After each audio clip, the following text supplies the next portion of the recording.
This is the Regular Pastor Podcast, a podcast devoted to regular pastors and regular churches. My name is Landon Coleman. I am a regular pastor here at Emmanuel Baptist Church in Odessa, Texas. Today, we have a new guest, a first-time guest on the podcast. We have Mr. Wesley Ryan, also known as Odessa's Chris Tomlin. Wesley, welcome to the Regular Pastor Podcast. Thank you. I appreciate you having me on here. Yeah, glad to have you. Wes is the worship pastor at Antioch Christian Church, which is just right down the road or up the road from us here at Odessa, so we're church neighbors, and glad to have you on today. We always begin the podcast with a faux sponsor. We don't get real sponsors, but we like fake sponsors. All right. And since we had lunch at Frenchie's seems like a good faux sponsor for the day. Frenchie's is probably the only place in West Texas that is known for pasta and tacos. Is that fair? Yeah, definitely. If our vast listening audience were to suddenly flock to Frenchie's, should they get the pasta or the tacos? What do you recommend? You know, they're both delicious. It really depends on what mood you're in, because they're both awesome. What'd you have today? I had the turf and surf, which, typically you think steak, but it was chicken. But still, it's turf. It qualifies. But great shrimp, great ravioli. So there you go. Frenchie's. We are thankful for the imaginary sponsorship. So we're glad you're on the podcast today. All three of our podcast listeners would like to know something about you if they don't already. And my mom is one of those three listeners, and so she doesn't know you. She would like to know something about you. So Give us the short form version of where you're from, how you met the Lord, your family, how'd you end up in ministry, all that good stuff. All right. Well, I grew up in Lubbock, Texas, just a few 100 miles from here.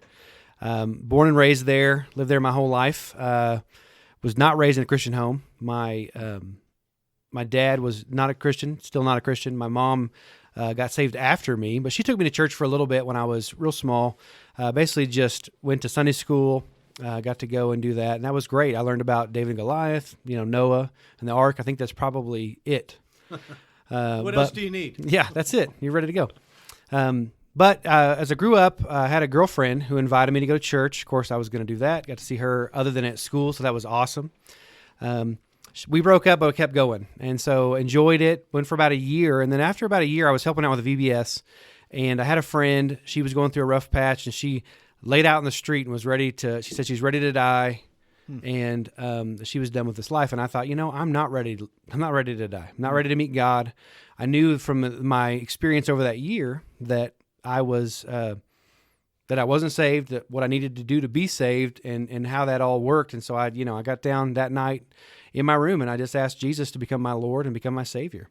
And he did. I mean, I could immediately felt a difference. I was always a good kid, so there wasn't a big outward difference, but I noticed my intentions changed quite a bit. And so did that, and I was already playing guitar at that point. Loved to play guitar. It was very natural to use that as a ministry, and then eventually became integrated into worship. I actually led worship a little bit before I was saved, if you can do that. I don't really think you can, but I was part of the process anyway. Yeah. But no, that was it. And so became involved in worship. I was helped out in youth, and then eventually became a worship pastor. Nice. And it was awesome. So I've been doing that for 25 years. Awesome.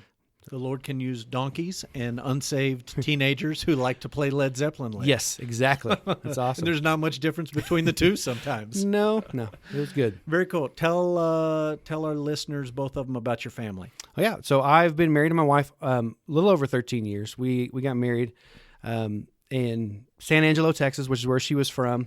And man, it's been awesome. She's an amazing woman, loves to help me in ministry. And we got two kids. We've got an 11-year-old in those tween years, moving towards the teen. Loves 80s music, loves to dance, just talented in music and stuff like that too. Then we have a son, and he's 7, and he loves to sing, loves to dance around. Just recently broke his arm jumping off the playground. That's a fun story. But yeah, they're great kids, been growing and going, and so we've just been loving it. So. Very cool. I see your wife at least 5 days a week. When I drop my kids off, she's out in front of Compass working the drop-off line. Seeing her may not be the right term because she's usually covered in 800 layers of clothes if it's under 70 degrees. Those Compass ladies don't mess around if it's cool in the morning. It's like the frozen tundra. They are bundled up for sure. So what we're going to talk about today is seminary. And as I thought about this topic and our conversation over the last week, I've thought about, I've thought of 10 or 12 different rabbit trails we could go down. Like we could talk about just the importance of seminary, period. Mm-hmm. We could talk about how you pick a seminary. We could talk about the difference between, and maybe this will come up a little bit today, but online versus on campus. We could really trace this out a number of different ways. But what we're going to try to focus on as best as we can is the issue of when should a young man, an older man, a middle-aged man, when should a man go to seminary? Mm-hmm. The most spiritual answer would be when the Holy Spirit calls you and burdens you. That's obvious. That's when you should go to seminary. That was my answer, actually, but I'll refrain now. Yeah, well, we're 6 minutes in, so we're going to need a little more content than the Holy Spirit. Yes. What I'm really thinking of is the question, should I go to seminary? Should a person go to seminary before they enter ministry, or should they just jump into ministry God has called them, and should they then do seminary along the way? And because of technology, that is more viable for a lot of different guys than it ever has been in human history. Oh, yeah, really. So this is a question that for a lot of people, if you dial a clock back pre-internet, is really not even a question. If you're going to seminary, you are literally going to a seminary. Mm-hmm. You may do ministry while you're there, but you're going to leave any ministry you had behind in order to do that. So with some brevity, tell us, explain to our listeners your seminary journey, what that has looked like, and how it's coincided with ministry itself. Okay. Yeah. So right out of high school, I went to college. I was a pre-med in a little school there in Lubbock, and it's a Lubbock Christian University, actually. And I took some Bible classes there. They were really, even though it's a Church of Christ school, they didn't put doctrine in there. They really just went off the Bible, and it was really, I enjoyed it. It was just breath of life. But I also enjoyed biology and chemistry and all those science classes. And so, but I knew that I was supposed to do that. So I went into music, again, because that kind of corresponded with when I started doing ministry, as far as worship ministry goes, as far as being a worship pastor. I knew that'd be beneficial. And then money ran out, jobs had to happen, and that was it, Life happened. Yeah. And so I did that. I tried a couple of times, false starts to go back to school, but it didn't really work out. And then you fast forward really a decade, 15 years later, I'm going back again. And so I started online at Boyce College and working on an undergrad, and then I found out they have this diploma program. So first thing I'll say is if you're over 30, you need to go online and you need to be part of the diploma program. And because you can skip your bachelor's, you can go right into a master's. Wish I had known that 2.5 years earlier. For me, it was, I really wanted to come back. I really wanted to learn the languages. I mean, it really had nothing to do with anything else. I didn't even know what else I would learn. I just wanted to learn Greek and Hebrew. And that was the only way I could justify spending that kind of time. Yeah. And my wife being okay with it. I think that was part of it too. And how many years had you spent in ministry when you came back and picked that up again? 10 years, give or take? No, more like 15. 15. Yeah. So 15 years post-college where you're involved in some sort of vocational ministry. Either directly helping. I mean, a lot of times it's volunteer. Okay. But yeah. So 15 years, volunteer, vocational ministry, some combination, somewhat established in ministry as far as a career would go.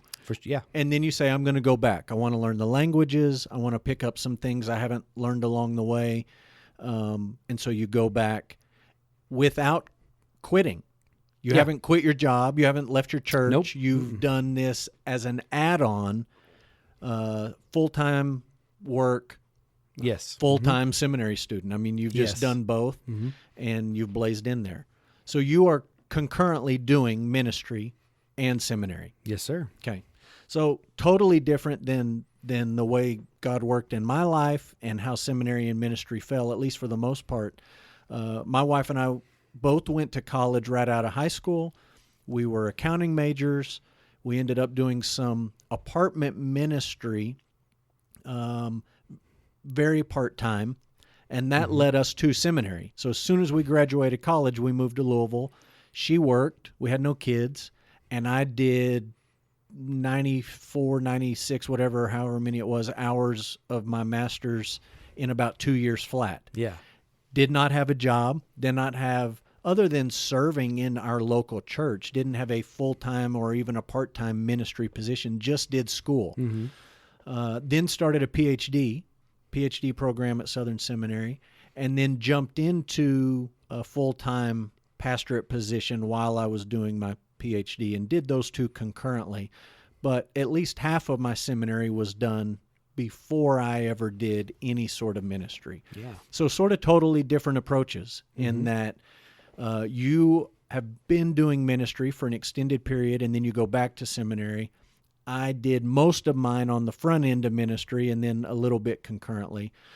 My thoughts are, if you were counseling someone, a young man at your church, someone you were mentoring, how would you help them make sense out of which of these two paths is best? And again, God may lead someone to do a certain thing. Oh, yeah. They may have a certain burden. Well, all of that is fair game.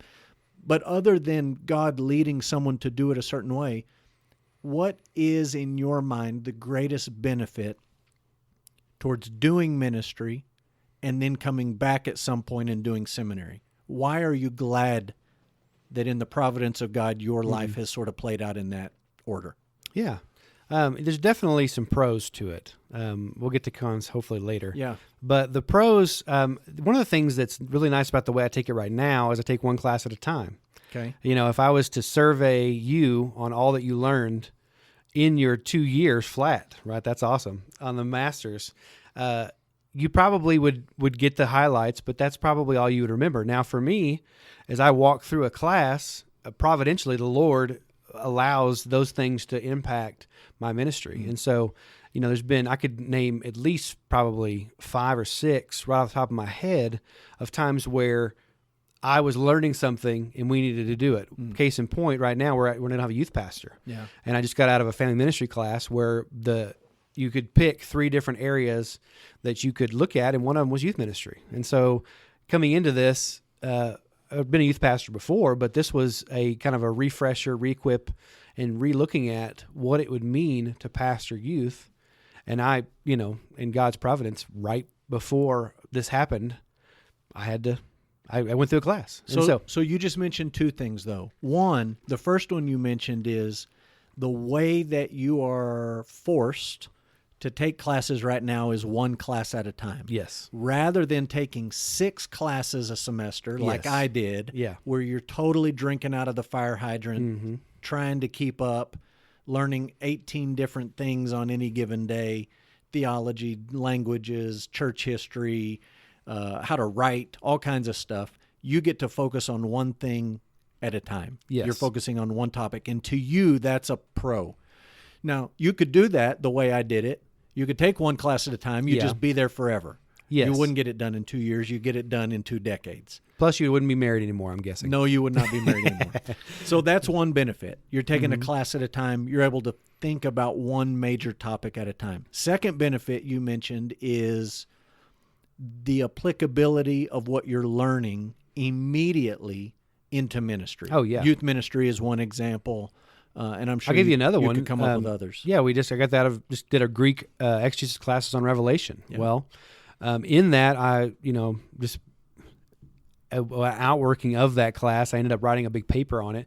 So I got a lot of resources, and in those resources, I found one because we've been looking at Revelation for 2 years, and I've been, warding our pastor off of it just because it's such a, and he's been off of it too, but just because it's such a hard thing. Well, in all that study, I found a book that we're probably going to use, to kind of guide more of a thematic study of Revelation, because we don't want to neglect it. I mean, it's almost 10% of the New Testament. It's like 10% of the Bible almost. It's a big chunk of material that we got to cover, but how to cover it. And that would And taking this class has helped found you that book, think yeah. through that. Found a book, Yep. found a resource, thought of some ways you don't want to do it, and maybe a way that you do want to do it. We've been talking about it for 2 years, There you go. and we've been looking for kind of resources for 2 years, and this is not a new book. Yeah, It's just one that happened to come across my path in this particular situation. there you go. So going to seminary after you've been in ministry, while you're in ministry, pro number one,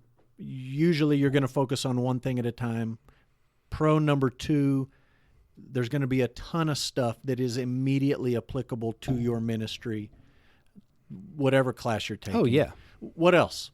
Other things that you would say are positives, pros towards doing it the way you've done it. One other thing is, much like learning a language helps you discern which resources are best. You can, as you learn a language, you can say, okay, well, this guy, I don't really agree with what the conclusion he's come to. If you don't know the language, you might be like, well, okay, that's what he's come to. So in the same way, because I've been in ministry really for 20 years, have been involved heavily with ministry. I mean, as a volunteer, even being that, there's certain things that you learn, and then you go and you hear it in seminary, and you're like, yeah, that's great, but that doesn't work in when you got real people on the other side. Like you have to switch that a little bit, and you're gonna have to change the way you approach that. You can't just tell your people, okay, this is what we're going to do now. That's not going to work. You're going to have to go in, learn their languages. Like when I say their language, they may speak English, but they, maybe they're business people, or maybe they're techie people, or whatever. And you learn how to talk with people. And so when you take that class, you think, okay, a way that I could use this now and with this particular person, you already got some wherewithal of how to deal with people, real people in real world situations. No, I like that. Any others? I mean, I have one that I didn't do it the way you've done it, but there's one more big one that I can think of, at least as an outsider looking into that way. But anything else you think you mentioned was it. Maybe positive? I could either corroborate, and maybe there's another one. Okay, when my wife and I were in college, we were both accounting majors. Mm-hmm. Most of the accounting majors at West Texas A&M were recent high school graduates. Yeah. A few were what we thought of at the time as old people, like they were grown-ups. They had real jobs. They maybe had kids. They'd been out of school for some amount of time. Those people really annoyed us as young college students because they were so interested in actually learning, and we were 100% interested in getting a grade and getting out of the class. And so those people were like, sit at the front of the class, ask a bunch of questions, do great on all the exams, all the extra credit. And to us, that was like, oh my goodness, you old people are nuts. Like we're here for a grade. We just want to get done. In seminary, I saw the same thing. Yeah. I think sometimes when a guy like me has just plowed through high school, then college, then straight into Bible college, seminary, whatever, I think sometimes it just becomes a task to get through. And I think sometimes the distance from higher education and then you come back to it, there is more motivation, more desire to actually learn the material rather than to get through a class and get a grade. Oh, yeah. Thoughts on that? For sure. That's definitely it. There are certain things that you learn. I remember because I did what you did in a different way originally, and my grades weren't anywhere what they are now. And I didn't care. You make better grades now than Way you did better. the first go around. Yeah. Why? I mean, because you're smarter, or because you're trying harder, or you're more motivated. I or study what? better. I make sure. I'm one of the things that I have to do. Interestingly, I guess, is that I've learned. I know I took English in college, and I won't mention my professor's name in there. I remember, and she probably taught me well. I didn't learn it. So I've had to learn new skills just to be able to do seminary, like how to write. What is a position paper? How do you research well? What does it mean to write a great thesis or a convincing argument or all those things that I didn't know. Yeah. And so, there's definitely that. And I think there is something to be said for that. I think when you're older and as you look back on your, just your life and you think, okay, if I'm going to steal time away, right? It feels that way sometimes. I'm going to take time away from my family. I'm going to take time away from my kids. I got young kids. Then I'm going to do really well, and I'm going to gain a lot. I'm not going to just, again, not just get the grade, but I'm going to soak up as much as I can and try to pack it away. Yeah. And the frustrating things for me is, even though I take one class at a time, there's still not enough time to do it the way I'd want to do it. Not enough hours in the day. Yeah. Yeah.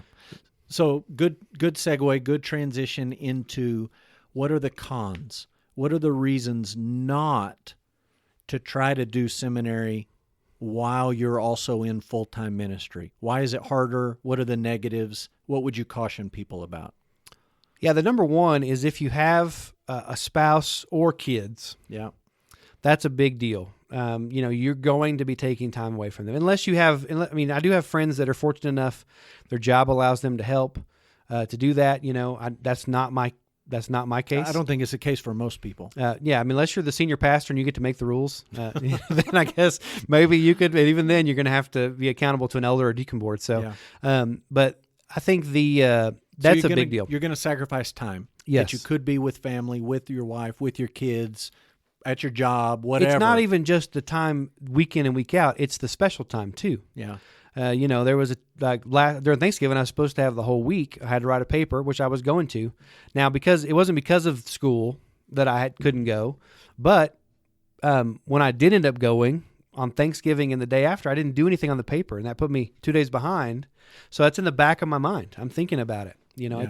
It's something that I have to be like, okay, no. There's a preoccupation. Yeah, you can't think about it. Just like ministry's the same way, but so it's not much different. But you have to kind of turn that off and say, okay, this is family time. I have to be present here. Yeah. But every night my wife, many nights she goes to bed and I stay up. Yeah. Or they go to school and what would be a day off isn't. It's going to be spent reading something, or it's going to be spent doing that. There's not a lot of downtime. When you're doing it around the other. So definitely a time commitment. And it's my experience that whatever stage of life you're in currently, you tend to think it's the busiest stage of life there is possible. And when you get to the next stage of life, whatever it is, you realize, I'm a little more busy now than I used to be. Like that doesn't ever really lessen. Mm-hmm. And even now at this point in my life, I think, well, retired people certainly are less busy, but all the people I know that retire always tell me how busy they are. That your time just fills up. There's always something else to do. Mm-hmm. And so 100% that's a caution for people who are thinking about, I'm in full-time ministry, I want to go back to seminary, or I want to go to seminary. It's going to be a time commitment. For sure. Even when it's not a time commitment, it's a mental preoccupation with what you ought to be doing or what you're going to have to be doing. Absolutely. Other cons, other negatives Another to con doing it this that way? I don't deal with, but other people could. I'm fortunate. I went to my mom a number of years ago before I started, and I said, hey, I'm going to go back to school, and I'm going to do whatever it takes to get it done. And she said, well, don't do anything until I talk to your grandma, because she has offered to do some help you with that. And financially? I said, financially. Okay. Financially is a big concern for somebody. Somebody who's thinking about going back needs to consider the fact that it's going to cost money, and you're going to have to buy books, and there's going to be just costs around it. And you're going to have a computer that can connect to the internet if you're going to do online stuff, and you're going to have to software. You're going to pay for the good internet too, because you don't ever want it to be down. Software, copies, all, depending on what you got. Now, I've worked at a church, that makes it, the copies are nice, and the church allows me to do that, which is awesome. No, I that's a great point, and I hadn't really thought about that. It makes me think of my wife, who recently went back, took a few more classes, upper level accounting, so that she could sit for the CPA exam, and took it. Mm-hmm. There was cost involved in all that for her, for us, taking the classes, the study exam, or the study material, the exam itself.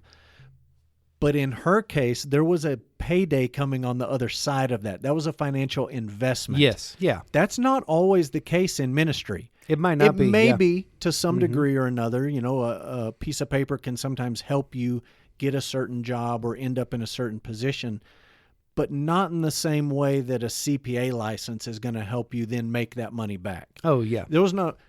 That was just an initial investment into her career, Yeah. rather than a cost associated with continuing in higher education. So there's definitely a financial component. Oh, to yeah. it.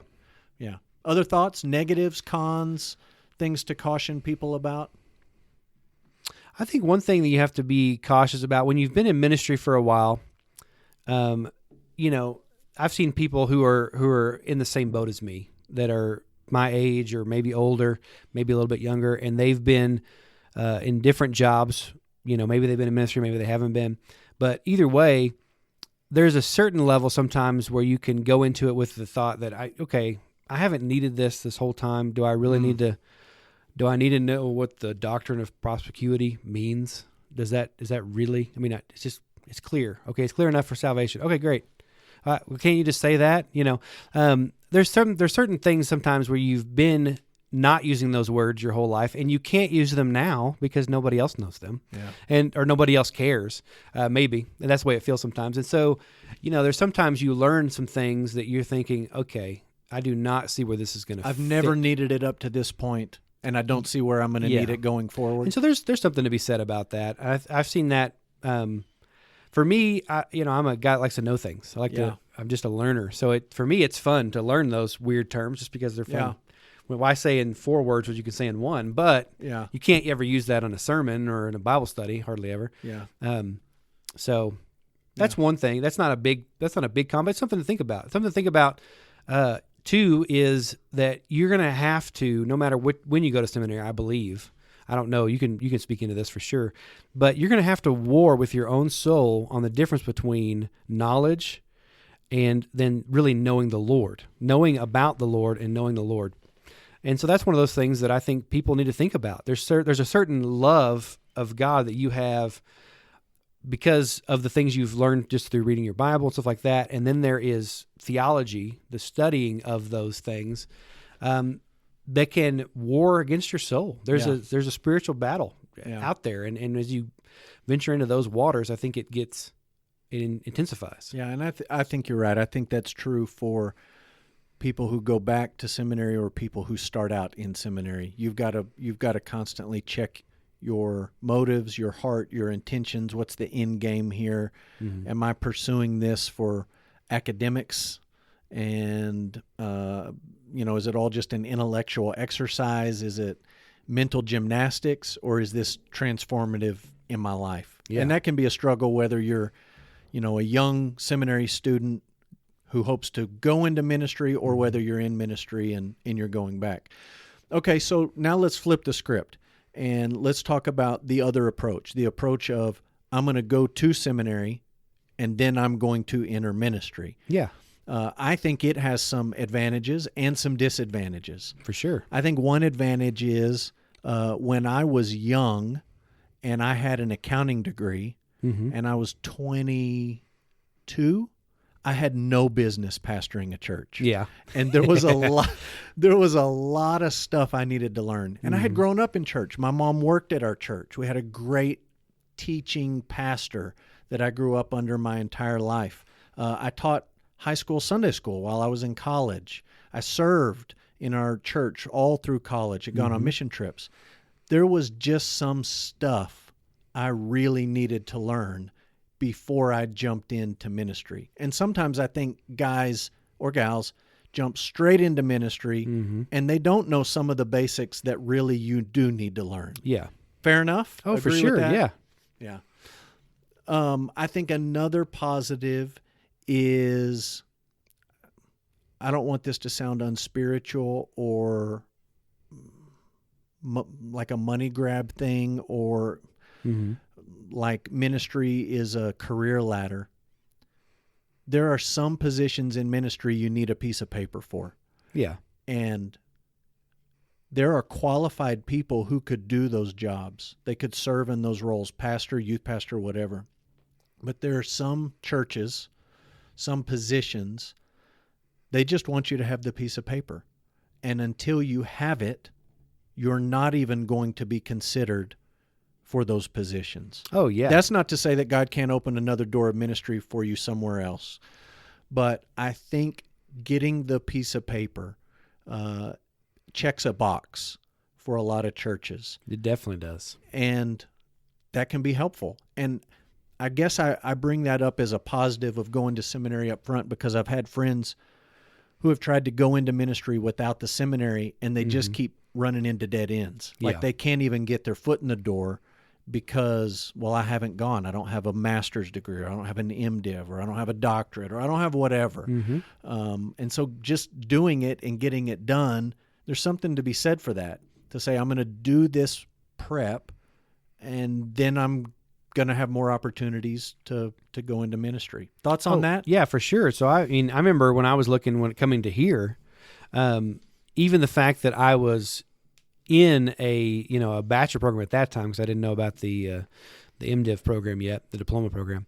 But I got a lot more viability with places because I was at least in the program. You didn't have the degree, but you were working towards it. Yes, and there was something to be said for that. And there was some places, it's like this is required, bachelor's or master's, and especially when you get into, if you're looking at senior pastor roles or even executive or associate, stuff like that, some of I guess it would be called the upper level of leadership in most churches, they're looking for somebody with that degree. Yeah. In some places, they won't even, some people put that in there just so that they can say no if they want to. Yeah. So I always applied to those anyway. I didn't care. Doesn't hurt to throw but your you're name in still, there. you got to go in saying, but I've been doing this for 20 years. Right. And a lot of times I think churches on the whole more now, seems like, I have a friend that's been looking, he recently just got a job, and he, one of the things out there, because he's got a bachelor's, but he's been looking at the other classes for masters and stuff like that. A lot of them are saying, or experience, experience can be substituted for the degree. Yeah. But I think it's not as prevalent, and it's a new development. Yeah. But I think there's something to be said for, if you have the paper, it's a lot. They're like, oh, he knows stuff that we need, so let's get him. The other guy may not know it. Yeah.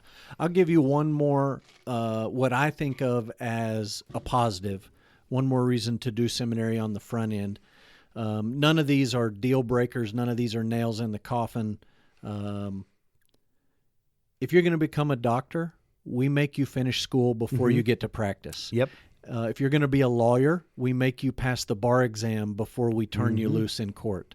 If you're going to be a teacher, you have to be certified. And unless you're in Odessa, we'll take anybody. But we want you to be certified and have passed a degree program, whatever, before we throw you in there with kids.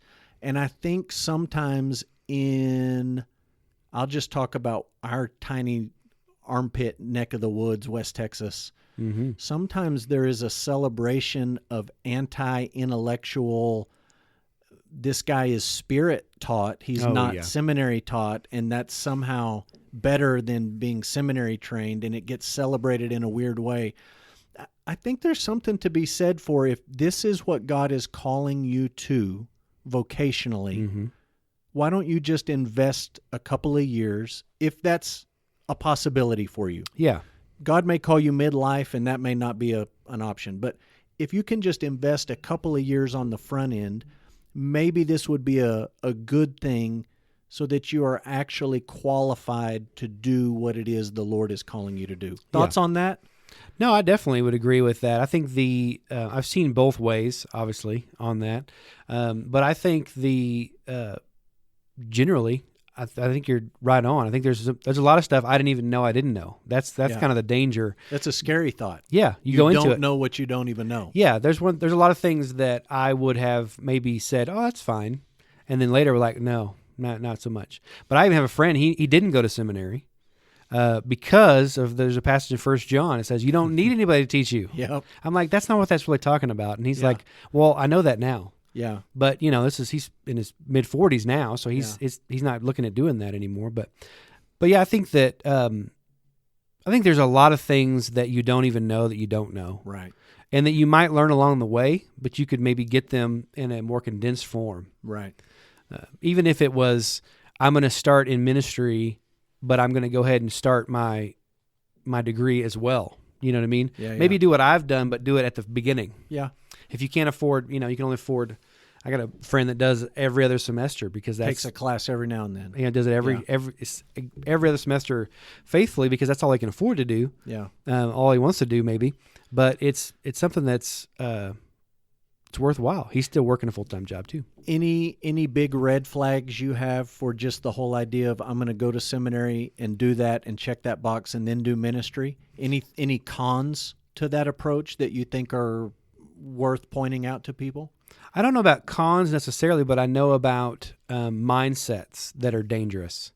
I have many people over my 25 years that I've come in contact with who did have degrees that thought that they somehow knew things about ministry. I was like, no, about just ministry. Because they had the paper, they thought they're an expert on Yeah, it. it's kind of like, I took CPR and I took wound dressing and stuff like that, but I've never had to give somebody CPR, and if I did, I know that there would be a level of, okay, now I know how to do that. And I think the same goes true for ministry. I think a lot of people graduate maybe with a chip on their shoulder that they understand some things that maybe they don't. And that you won't. There's no way to until you get into real situations with real people. Yeah.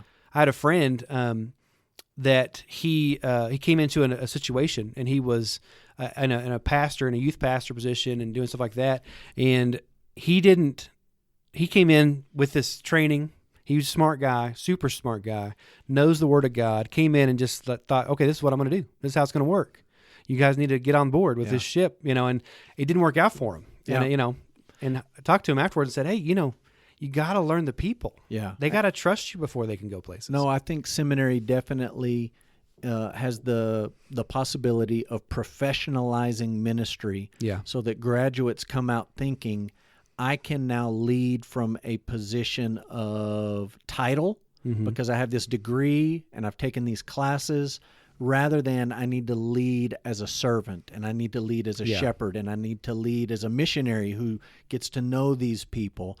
And a lot of guys, if you're around seminary or ministry for any length of time, you see it all the time. Guys come out, they've got a degree, they've passed a class, they think everyone ought to just fall in line behind them and they have finally arrived with all the answers. Oh yeah. And that's not how it works at all. So here's where I would bring it down in the end. For all the pros and the cons, and should you go on the front end, should you go while you're doing it? Here's what I think is the one non-negotiable, okay? Two non-negotiables. Number one, follow God's leading on your life. For sure. Whatever he's doing, however he's convicting you, the Lord will lead you where and when he wants to. For sure. Number two, whether you go to seminary on the front end or whether you jump straight into ministry and then you do seminary along the way, all of us have to be lifelong learners. Yeah, for sure. It can't just be a box that you check, and it can't be optional. Like you can't just say, I'm going into ministry and I don't need to learn. And that doesn't necessarily mean you have to go to seminary, but you've got to commit yourself to being a learner, a student, a reader, a thinker. And seminary is a great accountability structure to make you do all of those things. And even if you do it on the front end and then you jump into ministry, you've got to find a way to continue to think and learn and write and study and read and grow and all that stuff. I think that's the essential, is to say, whatever order you really do it all in, think through it, think about the pros, think about the cons, but really you've got to adopt the mindset of being a lifelong learner. So that's for sure. Any last thoughts on all that? Yeah, I think that one of the things that seminary has taught me is how to learn better and faster. And that's one of the things I think that if the Lord would allow me and wanted me to, I would have maybe done it differently. Would have spent those first 4.5 years in a seminary, in at least a Bible college, really trying to go through with that. I knew at the time I was called, just wasn't ready to do it. And that's part of the issue. There you go. Well, good stuff, man. I appreciate your friendship and enjoy having lunch with you regularly and enjoy hearing what you're learning. That's one of the things Yeah. we talk about when we get together. What are you studying? What are you learning? You're writing papers on Revelation, or you're writing all kinds of crazy stuff. So that's good. Big thanks to our wannabe faux sponsor for the day. Yes, I accidentally Frenchies. called them Torchies, but it's Frenchies. Frenchies, pasta, and tacos. And If you go to Torchy's, you can only get tacos. it's one of the downsides. But if you go to Frenchie's, you can get tacos or pasta. And I just wonder if there's a secret menu at Frenchie's where you can get pasta on your tacos. You know what? I bet there is. There you go. Maybe we'll look into it. That's what we're doing next time. Thank you to both of you out there in podcast land for listening to this episode of the Regular Pastor Podcast. If you know a regular pastor who ought to come on, we'd love to talk with them and hear from them. You can check out regularpastor.com. We've got resources for regular pastors. And if you have complaints or criticisms about this episode, please forward them to Antioch Christian Church. Yes. And my brother Wesley will be more than happy to field your complaints. And bring the rebuke to Landon. Until next time, this is the Regular Pastor, out.